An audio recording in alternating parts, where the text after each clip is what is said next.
Hello, আসসালামু আলাইকুম প্রিয় শিক্ষার্থী বন্ধুরা। আমি তোমাদের সামনে রবিউল মোল্লা। আমি তোমাদের সামনে একটা সাবজেক্ট নিয়ে হাজির হয়েছি। সেই সাবজেক্টটার নাম হচ্ছে জিওটেকনিক্যাল ইঞ্জিনিয়ারিং, যেটা 4th সেমিস্টারে। এটা মূলত এর সাবজেক্ট কোড হচ্ছে 26445। এভাবে আমি আপনাদের জিওটেকনিক্যাল ইঞ্জিনিয়ারিং প্রত্যেকটা অধ্যায় ভিত্তিক ক্লাস নেব এবং খুবই গুরুত্বপূর্ণ যে টপিকসগুলো আছে তার উপরে ক্লাস নেব। তো আমাদের এই আজকের যে ক্লাসটা হবে সেটা হচ্ছে জিওটেকনিক্যাল ইঞ্জিনিয়ারিং এর প্রথম অধ্যায় এবং খুব গুরুত্বপূর্ণ যে টপিকসগুলো নিয়ে আলোচনা করব। এগুলোর জন্যই তোমাদের সেমিস্টার এবং মিড টার্ম এগুলাই আসবে, এর বাইরে যাবে না। ঠিক আছে, এখন দেখো আমি মূলত আসছি জিওটেকনিক্যাল ইঞ্জিনিয়ারিং কাকে বলে। আচ্ছা, জিওটেকনিক্যাল ইঞ্জিনিয়ারিং যেহেতু একটা সাবজেক্ট, তো এই জিওটেকনিক্যাল ইঞ্জিনিয়ারিং সাবজেক্ট জানার আগে, বোঝার আগে আমাদের বুঝতে হবে আসলে জিওটেকনিক্যাল ইঞ্জিনিয়ারিংটা কি।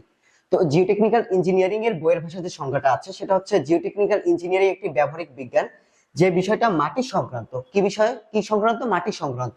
এখানে এখানে যাবতীয় যত কাজ হবে এই জিওটেকনিক্যাল ইঞ্জিনিয়ারিং সেটা সিভিল সেক্টরে, এখানে ব্যবহারিক বিজ্ঞান নিয়ে মূলত কাজ হবে এবং এর সাথে প্রত্যেকটা কি হবে, মাটির সাথে সম্পর্কিত। মাটি নিয়ে এর কাজ, এর আওতায় হলো সয়েল মেকানিক্স হতে অধিক। মানে কি, এর সয়েল মেকানিক্স এর যে আরো বিশাল বিস্তার আছে এটা হতে অধিক হচ্ছে কি জিওটেকনিক্যাল ইঞ্জিনিয়ারিং এর ভিতরে। আচ্ছা, এরপরে যে টপিকটা নিয়ে আলোচনা করবে এটাও মোস্ট গুরুত্বপূর্ণ, সেটা হচ্ছে জিওলজিক্যাল সাইকেল। জিওলজিক্যাল সাইকেল, এই জিওলজিক্যাল সাইকেল বিষয়টা কি এটা আমাদের খুব ভালো করে বুঝতে হবে। কিভাবে বুঝতে হবে? এখানে বলা আছে শিলার উপর আবহাওয়া ক্রিয়া এবং জলবায়ুর প্রভাব। মানে পৃথিবীর ভূপৃষ্ঠের উপরে যে সমস্ত আবহাওয়া এবং জলবায়ুর প্রভাব ঘটবে, এর ফলে শিলার স্থানান্তর, শিলা যেখানে মাটির ভিতরে বিভিন্ন ধরনের পদার্থ থাকবে, খনিজ পদার্থ থাকবে, সেখানে পাথর থাকতে পারে, বিভিন্ন শিলা থাকতে পারে, এইগুলোর কি হবে, স্থান পরিবর্তন হবে। এটা কিসের কারণে হবে? জিওলজিক্যাল সাইকেলের কারণে। এখানে স্থানচ্যুতি হবে, পতন হবে, ভূ আন্দোলন হবে, ইত্যাদি বিষয় নিয়ে কর্মিক এবং সার্বক্ষণিক ক্রিয়াকলাপ চলতে থাকবে। এটা হবে সব সময়, মানে সবসময় চলতে থাকবে। এটা কিসের ভিতরে চলতে থাকবে? মাটির ভিতরে। ঠিক আছে, এটা হচ্ছে পৃথিবীর উপরে পৃষ্ঠে এই ঘটনাগুলো ঘটে থাকবে। এটা হচ্ছে, সেটাকে বলবে কি, জিওলজিক্যাল সাইকেল। তারপরে যে বিষয়টা নিয়ে আলোচনা করবো প্রিয় শিক্ষার্থী বন্ধুরা, সেটা হচ্ছে এসডব্লিউ মৃত্তিকা বলতে কি বোঝায়। এসডব্লিউ হচ্ছে ওয়েল গ্রান্টেড স্যান্ড। এটা মূলত হচ্ছে এসডব্লিউ মৃত্তিকা বলতে স্বাভাবিক অনুপাতে বিভিন্ন আকারের বালি। এখন মৃত্তিকার ভিতরে বিভিন্ন বা বালির আকার বিভিন্ন রকমের হতে পারে, এটা বিভিন্ন চালনির মাধ্যমে নির্ধারণ করা হবে এবং এই যে এর ভিতরে যে মাপার পরে, বিভিন্ন চালনি দিয়ে মাপার পরে যেটা আসলে স্বাভাবিক অবস্থায় অনুপাতে বিবেচনা করা হবে সেটাই হচ্ছে কি এসডব্লিউ বা ওয়েল গ্রান্টেড স্যান্ড। এরপরের যে বিষয়টা আলোচনা করবো প্রিয় শিক্ষার্থী বন্ধুরা, সেটা হচ্ছে মাটির কার্যকরী আকার বা D10 বলতে কি বোঝায়। D10, কোন মৃত্তিকার মৃত্তিকা কণা কার্যকরী আকারের D10 বলা হয়। D10 বলা হয় যেখানে কোন মৃত্তিকার মৃত্তিকা কণার কার্যকরী আকার, কার্যকরী আকারটা বুঝতে হবে যেটা আমাদের হিসাবে আসবে, ওটাই হচ্ছে আমাদের কি D10। D10 বলতে বোঝায় 10% কণার আকার কার্যকরী হবে কি সূক্ষ্ম, আর বাকি 90% হবে কি আমাদের স্থূল। ঠিক আছে শিক্ষার্থী বন্ধুরা, এখন এর ভিতরে কিছু টপিকস আছে যে D10, D30, D60, এগুলো মূলত চালনির উপরে নির্ভর করবে। এখন তারপরে যে বিষয়গুলো আলোচনা করবো সেটা হচ্ছে সাম্যতা গুণাঙ্ক এবং সমতা সহগ বা সমতা সহগ, যেটা বলা যায় সাম্যতা গুণাঙ্ক যা, সমতা সহগ তা। এখন এইগুলো মূলত আসে অতি সংক্ষিপ্ত প্রশ্নতে। এখানে আসে মূলত এটা সূত্রটা কি। এখন এই সূত্রটা হচ্ছে, এটাকে সংক্ষেপে CU বলা হয়। এই CU is equal to D60 by হচ্ছে D10। এটা হচ্ছে আমাদের কি সাম্যতা গুণাঙ্ক বা সমতা সহগ, CU। ঠিক আছে শিক্ষার্থী বন্ধুরা, এরপর আমাদের আছে বক্রতার গুণাঙ্ক। বক্রতার গুণাঙ্ক হচ্ছে কি আমাদের, এটা মূলত আসবে কি অতি সংক্ষিপ্তের প্রশ্নের, এবং এখানে রচনামূলক একটা প্রশ্ন আসতে পারে যেখানে এটা ম্যাথ সলভ করতে বলতে পারে। এখন আমাদের অতি সংক্ষিপ্তের জন্য যে সূত্রটা মনে রাখতে হবে সেটা হচ্ছে CZ বা বক্রতার গুণাঙ্ক ইজ ইকুয়াল টু D30 তার স্কয়ার বাই হচ্ছে D60 ইন্টু D10। এই সূত্রগুলা, এই দুটো সূত্র মোস্ট ইম্পর্টেন্ট প্রিয় শিক্ষার্থী বন্ধুরা। এই দুইটা সূত্র মোস্ট ইম্পর্টেন্ট। এটা যদি আমাদের প্রথম অধ্যায় থেকে কোনো ধরনের ম্যাথ দেয়, তবে আমাদের এই অধ্যায় থেকে এই ম্যাথ দুইটা, এই সূত্রের মাধ্যমে যে ফর্মুলাগুলো হবে সেটাই মূলত দেয়া হবে। ওকে, এবার আমরা যে ম্যাথটা সলভ করব, একটু আগে যে আমরা দুটো সূত্র শিখেছিলাম সেটা হচ্ছে CU is equal to D60 by হচ্ছে 10 এবং CZ is equal two D30 তার হোল স্কয়ার বাই হচ্ছে D60 ইনটু D10। ওকে প্রিয় শিক্ষার্থী বন্ধুরা, এই দুইটা সূত্র দিয়ে আমরা মূলত ম্যাথটা সলভ করব।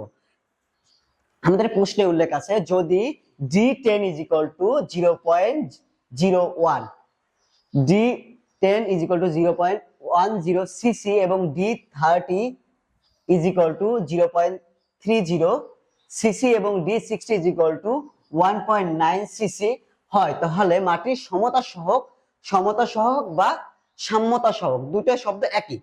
সমতা সহক বা সাম্যতা সহক এবং বক্রতার সহক নির্ণয় করো।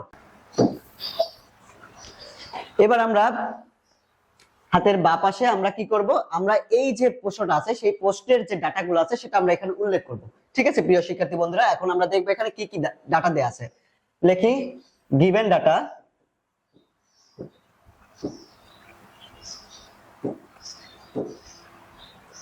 D10 is equal to 0.10 cc, এরপরে আছে কি D30 is equal to 0.30 cc, তারপরে কি আছে D60 is equal to 1.9 cc। Solution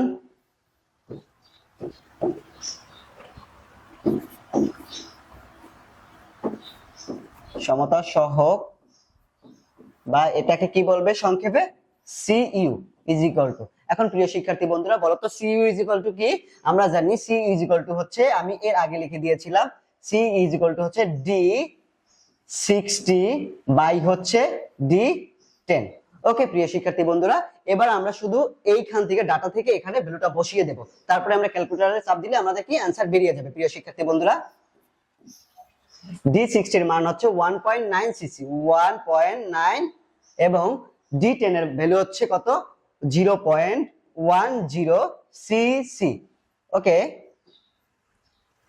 প্রিয় শিক্ষার্থী বন্ধুরা, এবার আমরা কি করব, ক্যালকুলেটরটা নিয়ে আমরা কি করব, এটার অ্যানসার বের করে ফেলবো। আসবে কত 19 সিসি, এটা হচ্ছে আমাদের কি সমতা সহক CE ইজ ইকুয়াল টু এটার উত্তর। এবার আসি আমাদের পরের উত্তরটা কি, বক্রতার সহক নির্ণয়। এবার আসবো কি বক্রতার সহক নির্ণয়।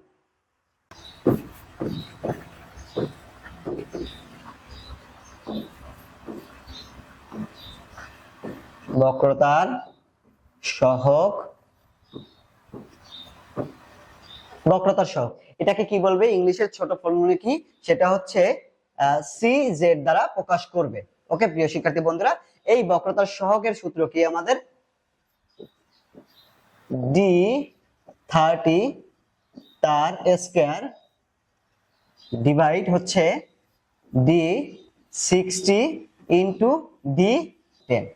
এবার আমরা কি করব, এই যে ভ্যালুগুলো আছে সব এখানে বসিয়ে শুধুমাত্র ক্যালকুলেটর চাপ দিলে আমাদের কি হয়ে যাবে, উত্তর বেরিয়ে যাবে। D30 এর ভ্যালু কত, আমাদের এখানে এককটা উল্লেখ করা দরকার নেই, আমরা ম্যাথের পরে একেবারে শেষের দিকে আমরা এককটা উল্লেখ করে দেব। ঠিক আছে প্রিয় শিক্ষার্থী বন্ধুরা, 0.30 হচ্ছে D30 এর ভ্যালু, এখানে তার আছে কি আছে স্কয়ার আছে, তার জন্য আমরা স্কয়ারটা দিয়ে দিব এবং তারপর আছে কি D60 এর ভ্যালু হচ্ছে 1.9 ইনটু D10 এর ভ্যালু হচ্ছে 0.10। এবার প্রিয় শিক্ষার্থী বন্ধুরা আমরা শুধু ক্যালকুলেটরে উঠিয়ে এর অ্যানসারটা বেরিয়ে ফেলবো। এর অ্যানসার বেরিয়েছে 0.473।